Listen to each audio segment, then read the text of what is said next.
Bismillahirrahmanirrahim ve sallallahu ala seyyidina Muhammed. Vellezine câ'u min ba'dihim yaqulûne Rabbena ighfir lana ve li ihvanina ellezine sebekûna bil iman ve la tec'al fî qulûbina gillen lillezine âmenû Rabbena inneke ra'ûfur rahîm. Resulü möminlərin duası budur ki, ilahi bizi və bizdən qabaq gələn möminləri, imanla bizdən gələn möminləri bağışla. Amma Allah təbarəkətlə dərhal həqiqi möminlərin dinindən bunu deyir. Onların ən böyük dualarından da biri bu idi ki, ey bizim Allahımız, bizdən qabaq iman gətirənləri bağışlayandan sonra bizim qəlbimizdə möminlərə qarşı kin bəsləmə. Həqiqətən sən mehribansın.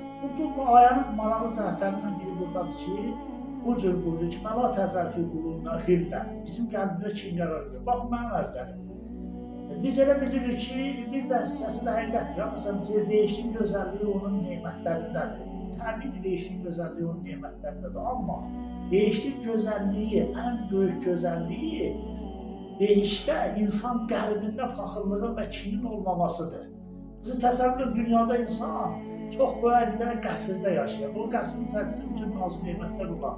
Amma insanın qəlbində kin olsa, həm bu qəsrdə onun rahatlıq olmayacaq.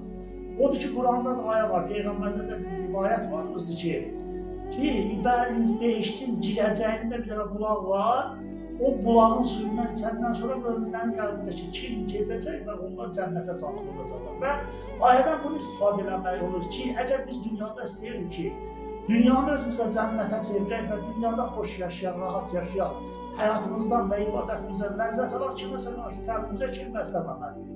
Çünki hətta dünyanın bütün nazı neməti bizə versələr, əgər qəlbimizdə kin olsa, həmin kin səbəb olar ki, dünyada olan rahatlıq əlimizdən keçsin. Onun üçün daimən diqqətli olaq ki, qəlbimizin qapısında oturaq ki, qəlbimizdə kinə qarşı kini orada yer verməyək. Çünki Quranla Allah təbarəkətəala dəyişdə də tərif edəndə bu cür buyur ki, siz dəyişdə yalan və ihudə sözlər eşitməyəcəksiniz. Çünki dünyanın özündə yalan danışmaq, yalana qulaq asmaq, dünya ləzzətlərin və axirət ləzzətlərini öldürür.